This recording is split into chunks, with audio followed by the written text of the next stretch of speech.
Do you know any people that are on minimum wage? Well, I do. I once thought that minimum wage was for teenagers who lived with their parents who needed extra money, but I found that to be untrue. Many people refuse to work for minimum wage related to the cost of living. Then you have the ones that receive state assistance to supplement their minimum wage, and you have the ones that actually work for minimum wage and have to have a second job. Some argue that increase in minimum wage will put many out of work. After years of helping my sister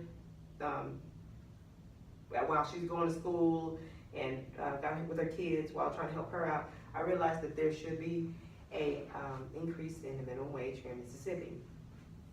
Many people refuse minimum wage because of the increase. And according to the high cost of being poor in Mississippi, people are working to spend every dime they make on groceries, health care, and child care. And the poverty here remains at 22% in Mississippi. Many people have utility bills that are more than they make in 2 weeks on a minimum wage income. This pushes people into the hectic circle of using payday loans. Also, according to the high cost of being poor in Mississippi, too many people are forced into these predatory loans in an attempt to stop evictions, stop repos, or just put a meal on the table. According to Anita Lee, rent in Mississippi averages about $772, meaning that the tenant would need to make $14.94 an hour just to cover this rent.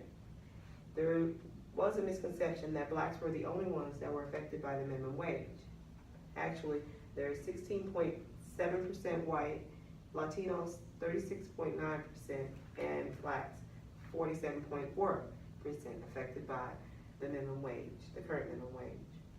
Many people hear about the increased wages in other states, the better living, but people are afraid to relocate, thinking they're going to worsen their situation.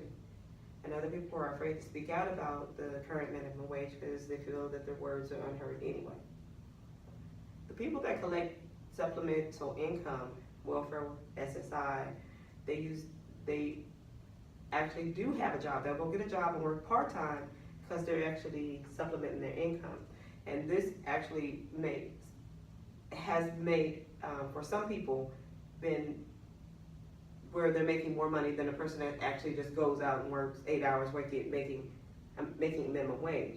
So this is how some people are getting by on the minimum wage thing. They found a little way to use the system. And these people who are getting this minimum wage, who are working for minimum wage, they're finding it hard to advance. They're hard to go and get education, or even looking for a new job, or even leaving the minimum wage job and go try a new job, because they're gonna put in a 2-week notice, start all over here at the new place, not even knowing if the job's gonna keep them or if they're gonna even like it. You have the people that are working odd jobs. These people are making more than minimum wage.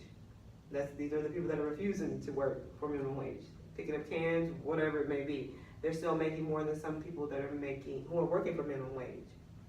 You got the parents that are working a first job, which is no longer taking care of the families, and families can't live comfortably, to now they're actually picking up a second job. These families are depending on food banks, pawn shops, and again, the payday loans just to get by. Marriages are being ruined because couples are fighting over finances. The families are struggling. Minimum wage affects us more ways than we think. According to J. Paul Lay of UC Davis, more people that actually work for minimum wage, they are more likely to be obese and have hypertension, and more likely to smoke cigarettes.